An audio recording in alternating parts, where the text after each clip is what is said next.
allons pouvoir cet après-midi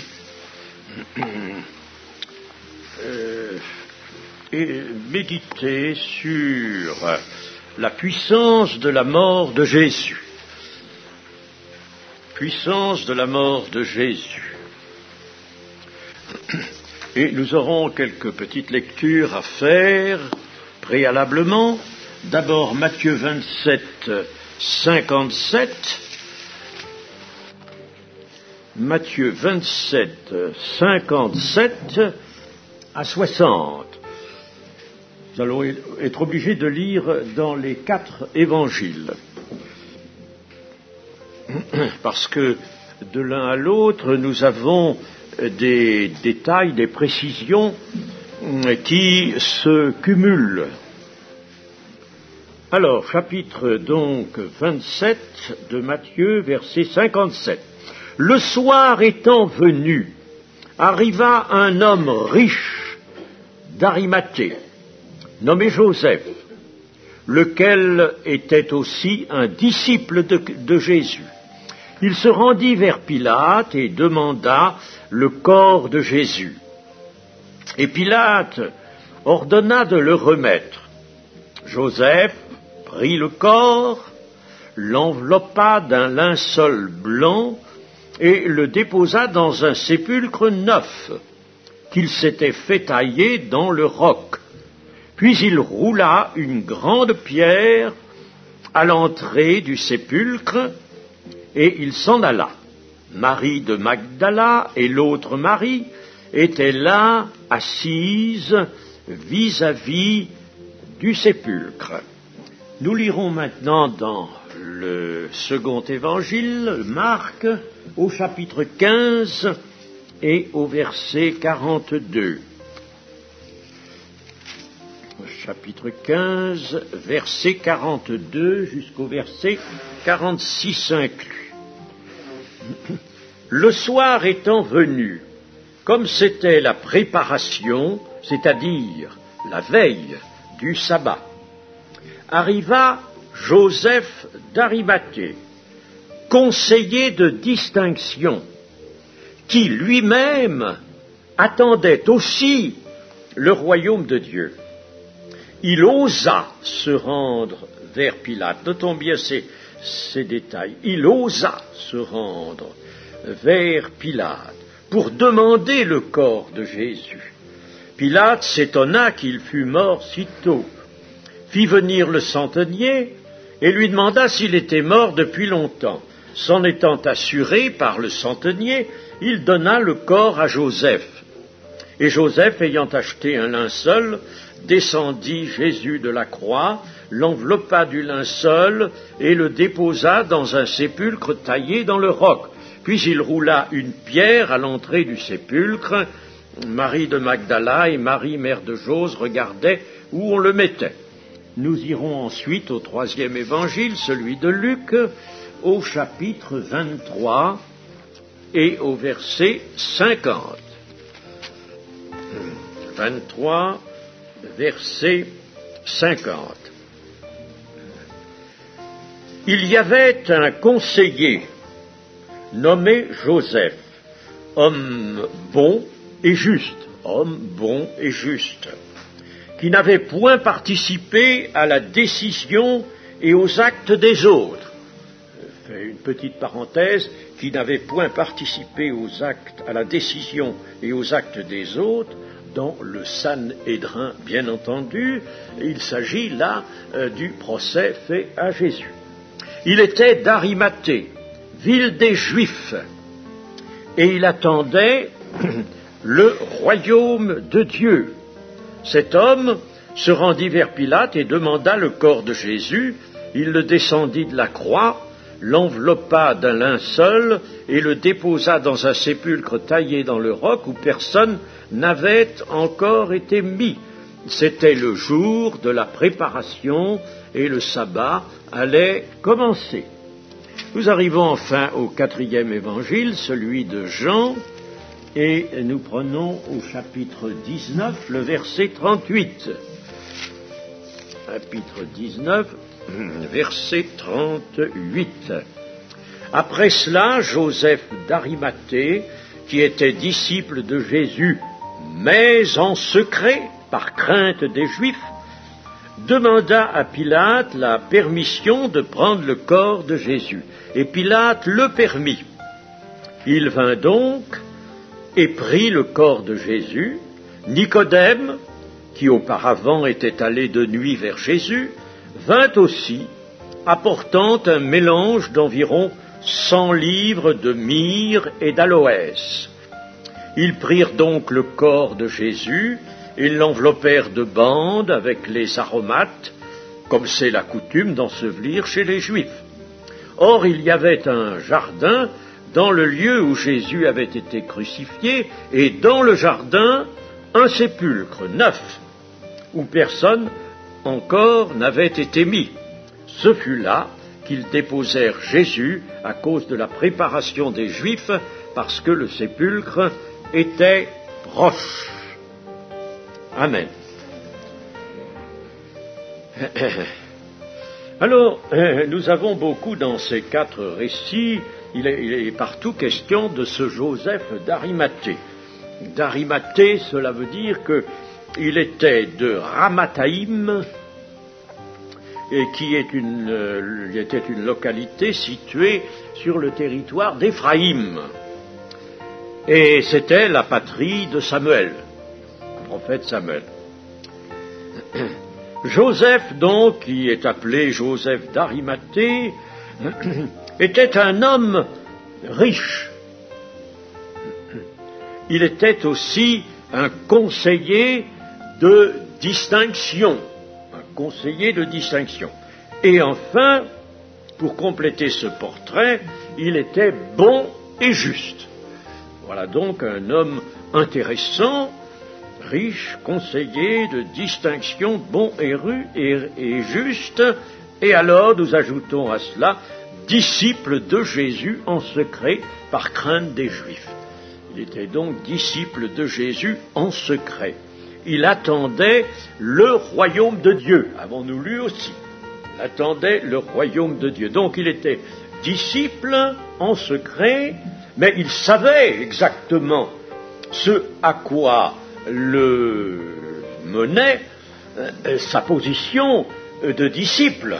Il attendait le royaume de Dieu. Il aurait pu être disciple simplement pour écouter les paroles de Jésus, et ces paroles, naturellement, faisaient du bien, ces paroles pouvaient occasionner un certain bonheur intérieur, mais il n'était pas là seulement pour ça, et véritablement, il attendait le royaume de Dieu. Donc, il avait l'espérance de beaucoup de Juifs pieux, qui attendaient le royaume de Dieu, mais cette espérance, il la rattachait à la personne de Jésus-Christ. C'était donc un magistrat de l'époque, il appartenait au Sanhédrin, puisqu'il n'avait pas pris part à la décision des autres, il était avec les autres, mais non, il va même s'absenter. Magistrat au cœur honnête, il pressent très bien la condamnation de Jésus, alors il s'abstient d'assister aux délibérations des chefs, délibérations du Sanhédrin. Voilà, qui est tout à fait en son honneur. Et nous avons lu dans Marc qu'il osa demander à Pilate le corps de Jésus. Il fallait en effet user d'audace, user vraiment même peut-être d'une certaine témérité, peut-être, en allant vers Pilate pour demander le corps. Pilate aurait pu très bien mal prendre cette demande, la considérer comme quelque chose qui l'atteignait dans son autorité, par exemple. Il osa demander à Pilate le corps de Jésus. Et alors, pendant la vie de Jésus, Joseph d'Arimathée était retenu par la peur des Juifs, c'est-à-dire essentiellement par la peur de se compromettre en son milieu, par la peur de briser sa position sociale. Mais sitôt la crucifixion faite, eh bien, voici qu'il franchit l'obstacle de la peur. Il franchit l'obstacle de la peur, il osa.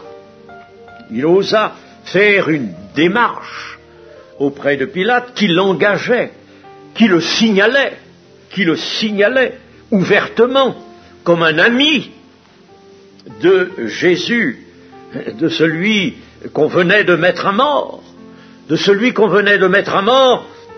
sous l'inculpation de blasphémateur. Voyez-vous, il osa donc franchir l'obstacle de la peur. Et ce n'était pas un petit obstacle. Comment le Sanhédrin avait décrété la mort du Seigneur. Pilate, lui, avait fourni l'autorité et les moyens de la mise à mort. Et puis voici que Joseph d'Arimathée se démasque comme en tant qu'ami de celui qu'on venait de condamner, de mettre à mort.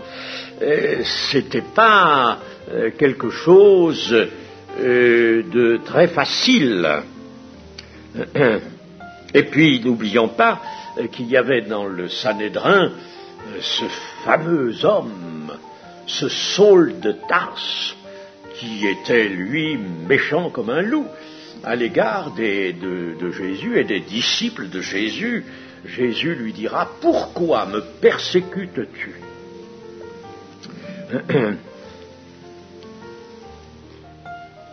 Cette fois, on va donc savoir que Joseph d'Arimathée est un disciple et qu'il attendait le royaume de Dieu. Il avait donc placé toute son espérance, je dis bien la forme de l'espérance, l'objet de l'espérance était présent en Israël, dans la doctrine d'Israël. Oui, mais lui, c'est en Jésus qu'il met son espérance. Il place son espérance en Jésus. Il avait donc vu en lui ce que les scribes, les pharisiens et autres gens n'avaient pas vu. Il avait vu en lui, s'il plaçait son espérance en Jésus, il était disciple, il avait vu en lui l'envoyé de Dieu. Un envoyé de Dieu. Il avait donc foi en Jésus. Or, à la crucifixion, voici la crucifixion qui intervient. Joseph d'Arimathée n'a pas voulu participer à la décision du Sanhédrin. La crucifixion se fait, si bien que l'espérance du royaume de Dieu que Joseph d'Arimathée avait mise en la personne de Jésus, cette espérance meurt. Cette espérance vient de mourir. Logiquement, normalement, dans la pensée de cet homme, eh bien, il aurait dû y avoir ceci: tiens, j'espérais. Comme le disent d'ailleurs les deux disciples d'Emmaüs. Nous espérions que ce serait par lui, Jésus, que vraiment toutes les choses attendues s'opéreraient. Mais voici, on vient de le mettre à mort. On vient de le faire mourir. Et, Joseph d'Arimathée aurait pu être dans cette même pensée, comme les disciples d'Emmaüs, et puis dire: j'ai mis mon espérance dans cet homme, ben, voilà, il vient de mourir. Alors, l'espérance, donc, du royaume de Dieu vient de mourir avec celui en qui elle était gagée. Mais, cependant, Joseph d'Arimathée, aidé d'ailleurs, nous l'avons vu dans l'évangile de Jean, aidé de Nicodème, va descendre le corps de la croix Et vous savez, pour un conseiller de distinction, c'était pas tout à fait le travail qui lui convenait. C'était pas un travail tout à fait en rapport avec sa condition. Alors ils descendent le corps de la croix, l'enveloppe d'un linceul blanc, et notons bien que les 4 évangiles font mention de la mise au sépulcre par Joseph d'Arimathée, Jean ajoutant la présence aussi de Nicodème. Mais les 4 évangiles font mention de cette mise au sépulcre par Joseph d'Arimathée. Pourquoi ? C'est quelque chose quand même de remarquable. Il y a d'autres événements importants qui ne figurent pas dans les 4 évangiles. Pourquoi donc cela ? Eh bien parce que, justement, c'est un événement remarquable, un événement qui a quelque chose à nous faire comprendre. Alors, était-ce de la part de Joseph d'Arimathée, était-ce l'accomplissement d'un pieux devoir ? Était-ce une marque d'amitié ou de regret ? Non pas. Ça n'était pas cela. Il pouvait y avoir un peu de cela, mais ça n'était pas le mobile principal. L'espérance de Joseph d'Arimathée, en quelque sorte, s'est transformée. Son espérance s'est transformée. Elle était donc solidement ancrée dans son cœur. Il attendait le royaume de Dieu en relation avec Jésus, en relation avec le crucifié, et la mort de Jésus ne l'arrête pas, ne fait pas tomber cette espérance. Au contraire, la mort de Jésus produit en lui un fruit qui n'était pas apparu pendant la vie du Seigneur. Pendant la vie du Seigneur, il était disciple en secret. Il cédait, il était impressionné par l'attitude des Juifs et il ne voulait pas se placer sous leur jugement et leur réprobation. Il avait donc peur des Juifs. Mais la mort de Jésus le rend audacieux, il ose. Donc elle a produit en lui un fruit qui n'était pas apparu alors que le Seigneur était vivant. Son espérance se trouvait donc libérée. L'espérance de Joseph d'Arimathée était libérée de toute attente immédiate. Vous savez que c'était la pensée des Juifs en général.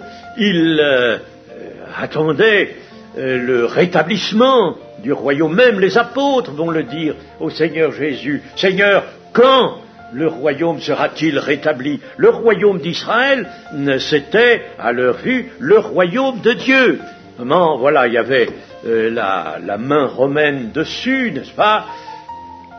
Mais c'était le royaume de Dieu. Les apôtres le demandent à Jésus, quand viendra le temps du rétablissement du royaume de Dieu. Ce n'est pas faux de dire que le royaume d'Israël était la première ou une préfiguration, si vous voulez, du royaume de Dieu. Ça n'est pas faux. Le royaume de Dieu a pour point de départ dans l'implantation des successives des différentes phases du dessein de Dieu, a pour départ le royaume d'Israël. Le royaume d'Israël, avec David pour roi et les héritiers de David, ce royaume d'Israël est la première implantation du royaume de Dieu. Il est là pour préparer le royaume de Dieu. Et la preuve, d'ailleurs, c'est que le Seigneur Jésus régnera sur cette terre d'Israël. ce royaume, le territoire d'Israël, la superficie de la nation d'Israël sera élargie. Ce sera le grand Israël dont nous avons la notion dans les Écritures. Donc l'espérance de Joseph d'Arimathée se trouve libérée de toute attente immédiate, contrairement au sentiment général chez les Juifs. Et cette espérance repose maintenant sur les paroles de Jésus. Voilà, l'espérance repose sur et non pas sur le sentiment général, non pas sur la pensée qui s'était imposée dans le milieu israélien. Non, elle repose sur les paroles de Jésus que le conseiller Joseph connaissait très bien maintenant. Il était disciple, il connaissait les paroles du Seigneur. Et ces paroles, donc, s'illuminaient d'une lumière éternelle. Alors, nous relevons des faits surprenants. Quand nous examinons ces circonstances, nous avons sujet d'être tout de même surpris. Eh bien, soyons surpris. Pendant la vie de Jésus, Joseph d'Arimathée, n'osant pas confesser sa foi, pour ménager sa position sociale, était en somme un mauvais disciple. Un disciple en secret, pas un bon disciple, ça. C'est un mauvais disciple. Mais Jésus étant mort, voici que les vrais disciples, ceux qui étaient disciples pendant la vie de Jésus à la connaissance de tous, qui accompagnaient Jésus sans discontinuer, voici que les disciples, eux, ils se sont enfuis et ils se cachent. Ils se cachent. Et c'est un disciple en secret qui, lui, se met en pleine lumière. La peur avait saisi les disciples de la vie de Jésus, alors que deux disciples précédemment cachés se révèlent. Je mets Nicodème aux côtés de Joseph d'Arimathée. Deux disciples cachés se révèlent. Et on peut dire ceci, tout cela n'était pas, bien entendu, étranger au plan de Dieu. Et là, le Saint-Esprit suppléait la défaillance des disciples en éveillant une foi chez Nicodème et chez Joseph d'Arimathée, une foi qui s'avoue, et qui s'avoue chez des disciples clandestins. Le Saint-Esprit, donc, devant cette défaillance, la fuite des disciples, compagnons de Jésus pendant son ministère, eh bien, alors le Saint-Esprit supplée. Et puis deux disciples qui étaient en secret, qui se cachaient, clandestins, ceux-là paraissent à la lumière. Et on peut dire, voilà encore quelque chose qui est surprenant, c'est que les apôtres, les disciples de Jésus n'ont pas la foi de l'Église à ce moment-là. Mais Joseph d'Arimathée et Nicodème ont la foi de l'Église. Ils ont la foi de l'Église. La foi en un Jésus, un Seigneur crucifié. Et cela nous rappelle ce que nous allons relire dans Jean chapitre 12. Jean chapitre 12 et verset 24. Ou verset 23. Jésus leur répondit à André et Philippe. Jésus leur répondit, l'heure est venue où le Fils de l'homme doit être glorifié. En vérité, je vous le dis, si le grain de blé qui est tombé en terre ne meurt, il reste seul. Mais s'il meurt, il porte beaucoup de fruits. Celui qui aime sa vie la perdra, et celui qui hait sa vie dans ce monde la conservera pour la vie éternelle. Nous avons déjà mis en valeur ce principe. Hein. On ne pourra sauver que ce qu'on accepte de perdre. Bien. Mais là donc, toujours en rapport avec ce principe, on ne pourra sauver que ce qu'on accepte de perdre, notons-le bien, nous, chrétiens.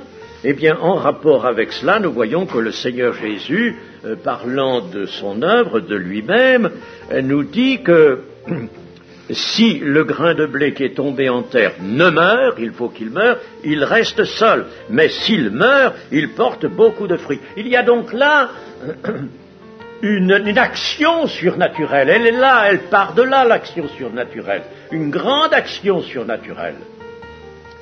La mort de Jésus, donc, porte un fruit extraordinaire, puisque c'est cette mort qui porte beaucoup de fruits, c'est-à-dire qui va avoir pour conséquence énorme et conséquence éternelle, disons, mais en tout cas une conséquence qui va se voir dans la suite des siècles,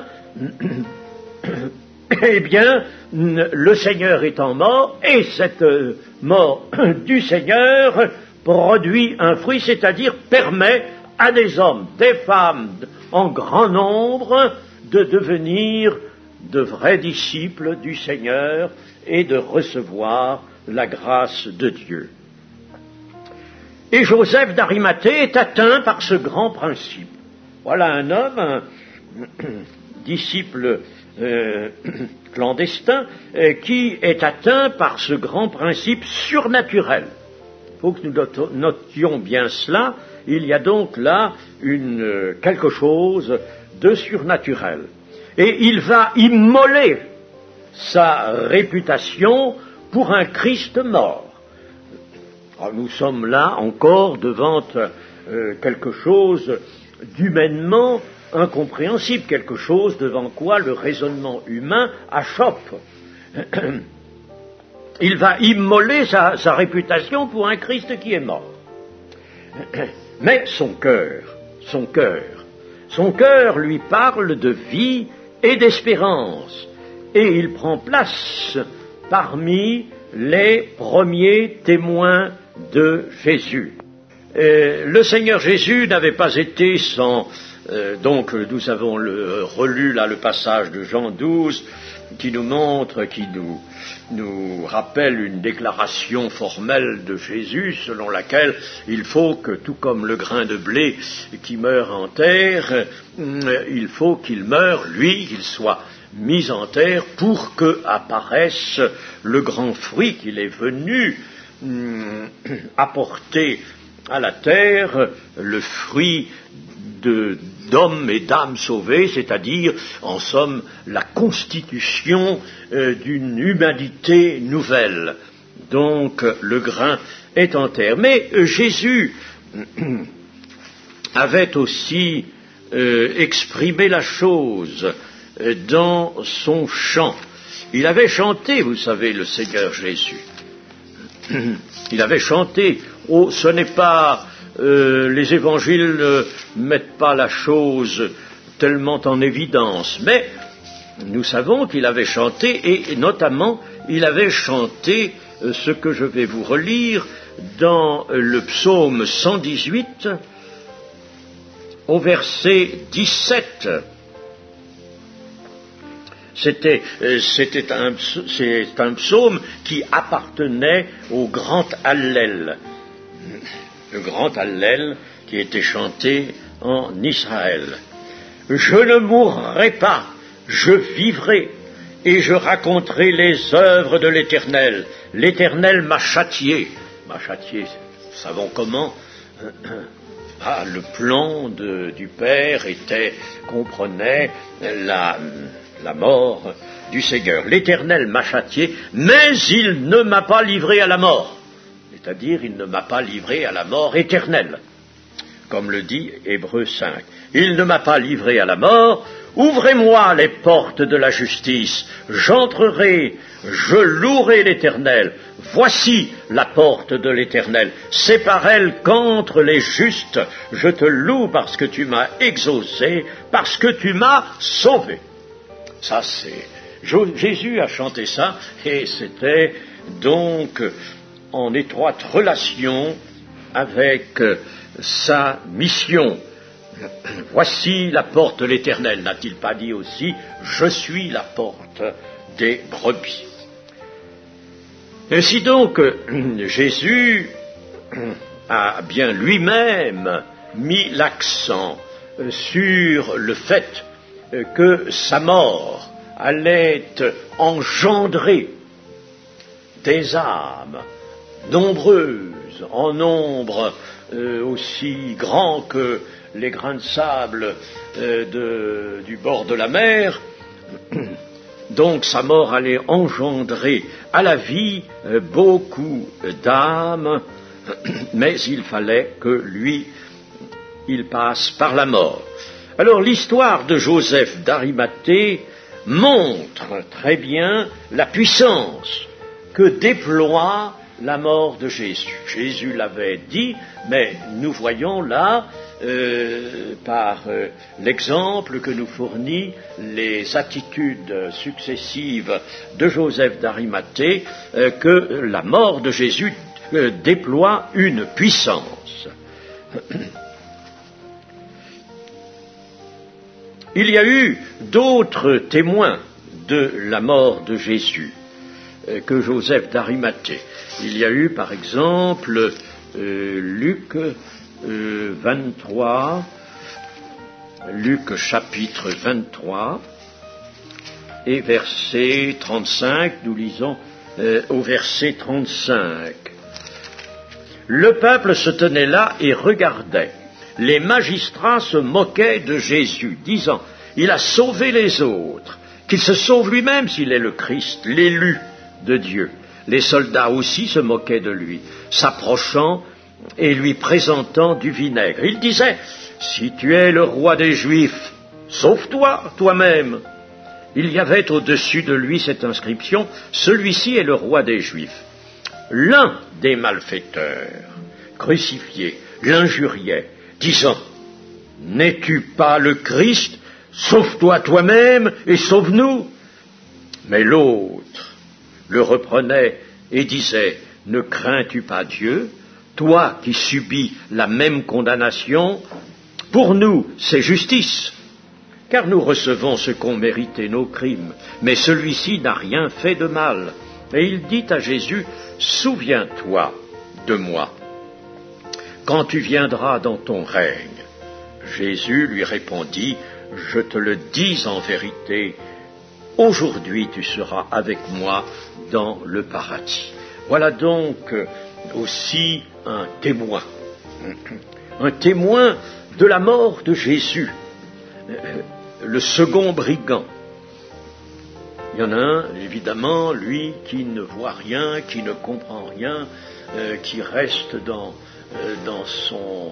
sa révolte, mais le second, lui, voit et comprend. Au milieu de la moquerie, au milieu de la haine, de la provocation, de l'impiété, ce brigand se sent transporté par la foi et il discerne le Fils de Dieu.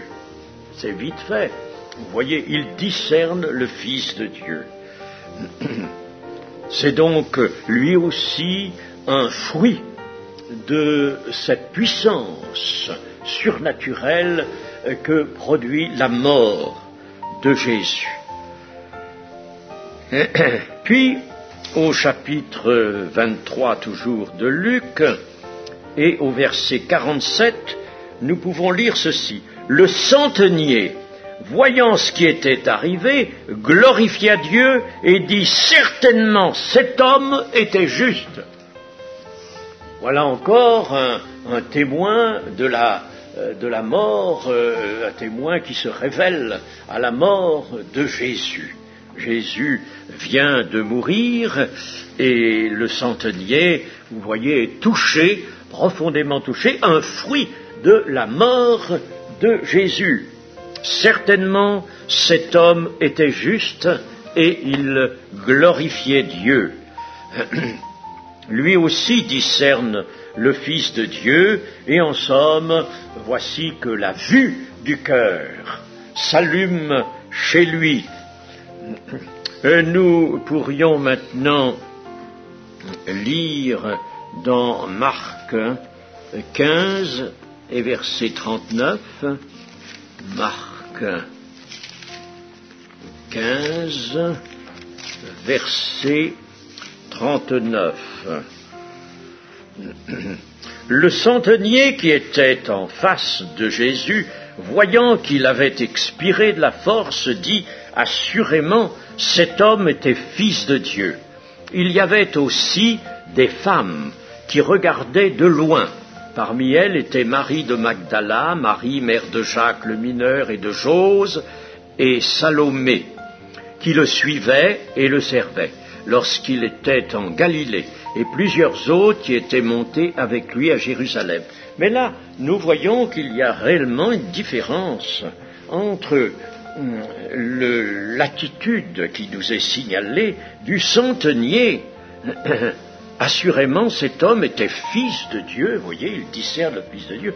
Et puis les femmes qui regardaient de loin, peut-être de trop loin, regardaient de loin, et c'était ces femmes qui l'avaient suivi au cours de son ministère, de ses marches, et qui l'avaient servi de leurs biens même, mais l'Évangile ne nous dit rien quant à l'attitude de ces femmes devant la mort. C'est quelque chose quand même qui nous fait réfléchir, n'est-ce pas? Et nous fait réfléchir dans ce sens, la mort de Jésus, en somme, produit un fruit là où il faut, là où l'Esprit le veut. Ça n'est pas peut-être partout, mais c'est là où l'Esprit le veut. Et puis, nous avons aussi l'attitude de la foule, à laquelle nous n'avons peut-être pas suffisamment prêté attention. Dans Luc 23, c'est au verset 48, l'attitude de la foule. Le centenier, nous avons vu tout à l'heure au verset 47, l'attitude du centenier qui glorifie Dieu et qui discerne que cet homme était juste et qu'il était le Fils de Dieu. 48. Et tous ceux qui assistaient en foule à ce spectacle, après avoir vu ce qui était arrivé, s'en retournèrent, se frappant la poitrine. Ah, ça c'est une attitude qui manifeste que déjà, dans cette foule, il y a des gens dont le cœur est touché par la mort de Jésus. Ils se frappent la poitrine. Tous ceux de la connaissance de Jésus et les femmes qui l'avaient accompagné depuis la Galilée se tenaient dans l'éloignement et regardaient ce qui se passait. Vous voyez l'attitude des femmes, là, n'est-ce pas, n'est pas vraiment à l'égal de celle des témoins que l'on sent être touchés par une grâce en raison de la mort du crucifié. Moi, ça m'a toujours étonné, ça.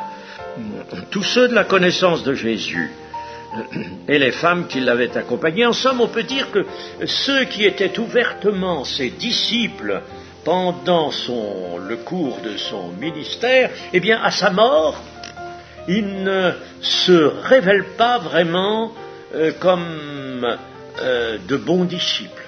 Et c'est Joseph d'Arimathée, et c'est le centenier, et c'est le brigand, qui, eux, au contraire,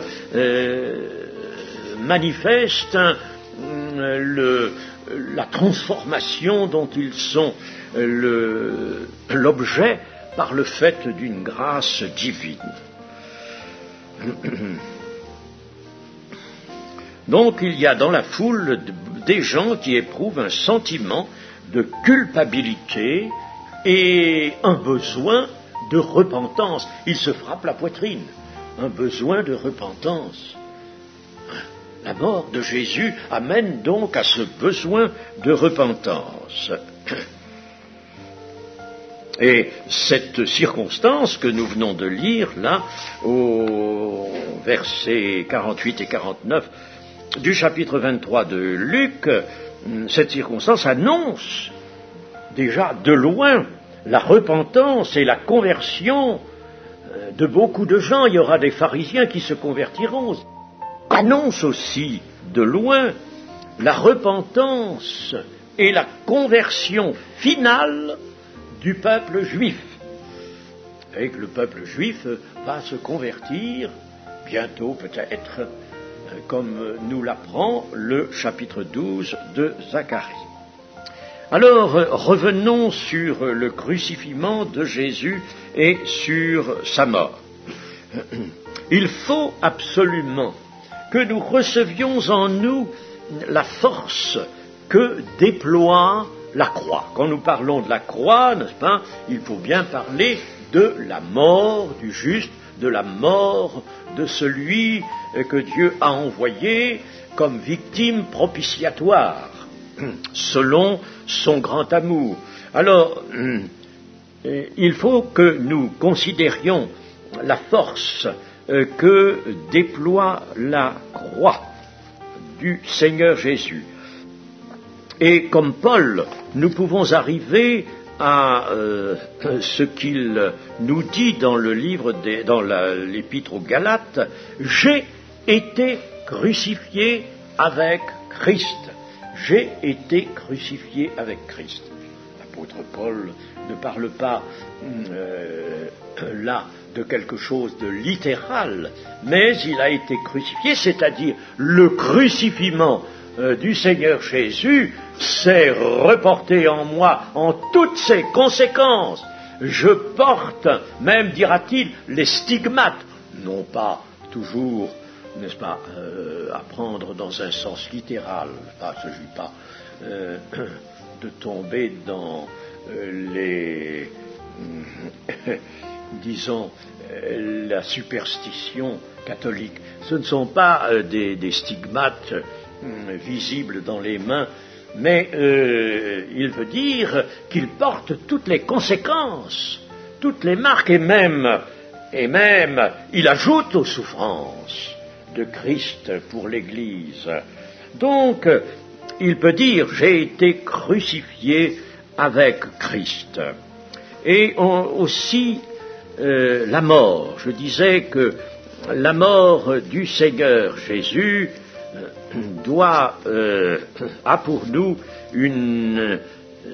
des conséquences qui ne s'arrêtent pas au moment de la conversion, mais pendant toute notre vie chrétienne, nous avons besoin d'être toujours porteurs des conséquences de la mort de Jésus.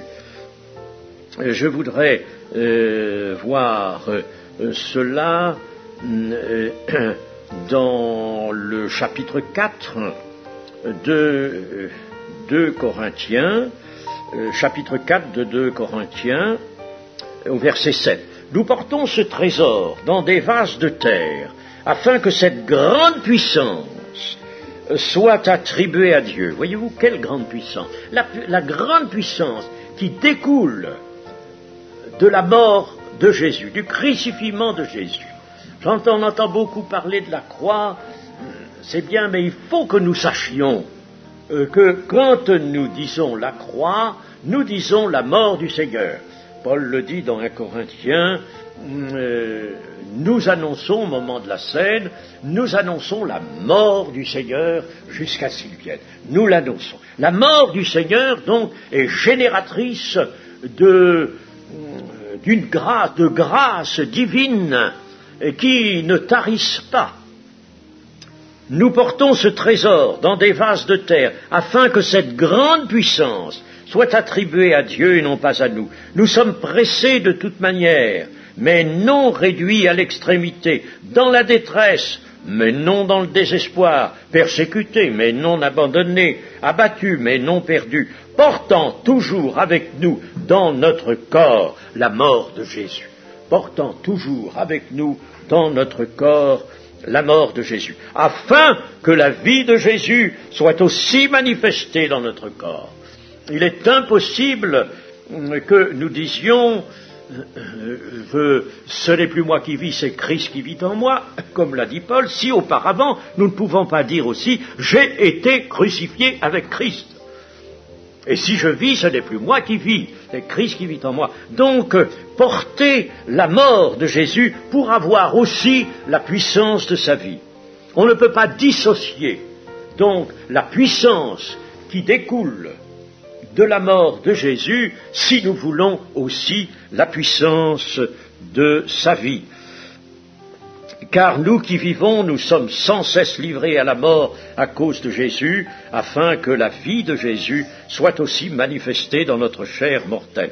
Là, l'apôtre nous parle essentiellement des persécutions qu'il a à supporter, mais ces persécutions, pour lui, sont des stigmates, sont des moyens par lesquels il lui est rappelé qu'il est crucifié avec Jésus, et que la mort de Jésus est en lui pour que la vie de Jésus soit aussi en lui.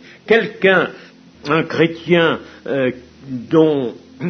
chez qui la mort de Jésus ne se manifeste pas constamment en lui, la mort avec toutes ses conséquences, et notamment le besoin d'un cœur pur, le besoin de confesser son péché, eh bien celui-là ne peut pas dire que vraiment la vie est en lui. Il faut que la mort de Jésus soit en nous pour que la vie puisse également s'y manifester.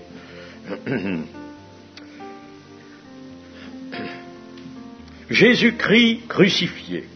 Jésus-Christ crucifié. L'apôtre Paul nous dira aussi dans 1 Corinthiens, chapitre 1 et verset 23. Nous prêchons Christ crucifié.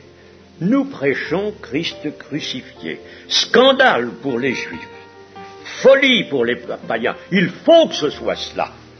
Ce n'est pas là un jugement en passant. Non. Nous prêchons Christ crucifié, on peut dire, il faut que ce soit un scandale pour les Juifs. Et que ce soit une folie pour les païens, les incrédules. Mais puissance de Dieu. Christ crucifié, puissance de Dieu, et sagesse de Dieu pour ceux qui sont appelés tant juifs que grecs, car la folie de Dieu est plus sage que les hommes et la faiblesse de Dieu est plus forte que les hommes. Donc, vous voyez, à la mort de Jésus, au crucifiement de Jésus, c'est un fait historique, mais un fait historique qui actuellement a mis dans la main de Dieu la disposition d'une source énorme de grâce, de bénédiction. Le Seigneur nous accorde des bénédictions en grand nombre jusque dans les célestes, dans les lieux célestes. Tout cela vient donc de la puissance qui s'attache au crucifiement de Jésus. Jésus-Christ, donc, a été fait pour nous dans le passage que nous venons de consulter au verset 30, le chapitre 1er de 1 Corinthiens, verset 30. Or, c'est par lui que vous êtes en Jésus-Christ, lequel, de par Dieu, a été fait pour nous sagesse, justice et sanctification et rédemption, afin, comme il est écrit, que celui qui se glorifie dans le Seigneur. Et pourquoi sagesse, justice, sanctification et rédemption? Ce sont là les grandes conséquences, les conséquences qui découlent du crucifixion de Jésus. Alors, la conclusion sera celle-ci: il faut que nous saisissions en Jésus-Christ et en sa mort et en sa victoire la force de vivre à la satisfaction de Dieu, de vivre d'une manière digne de la vocation qui nous a été accordée, la force en somme de ne plus pécher mais de servir Dieu d'une façon positive et aussi d'être sanctifié, de recevoir la sanctification du Seigneur.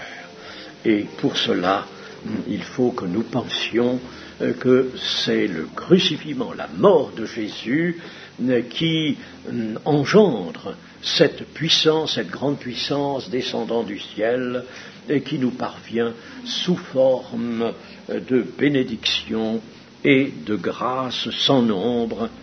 Amen.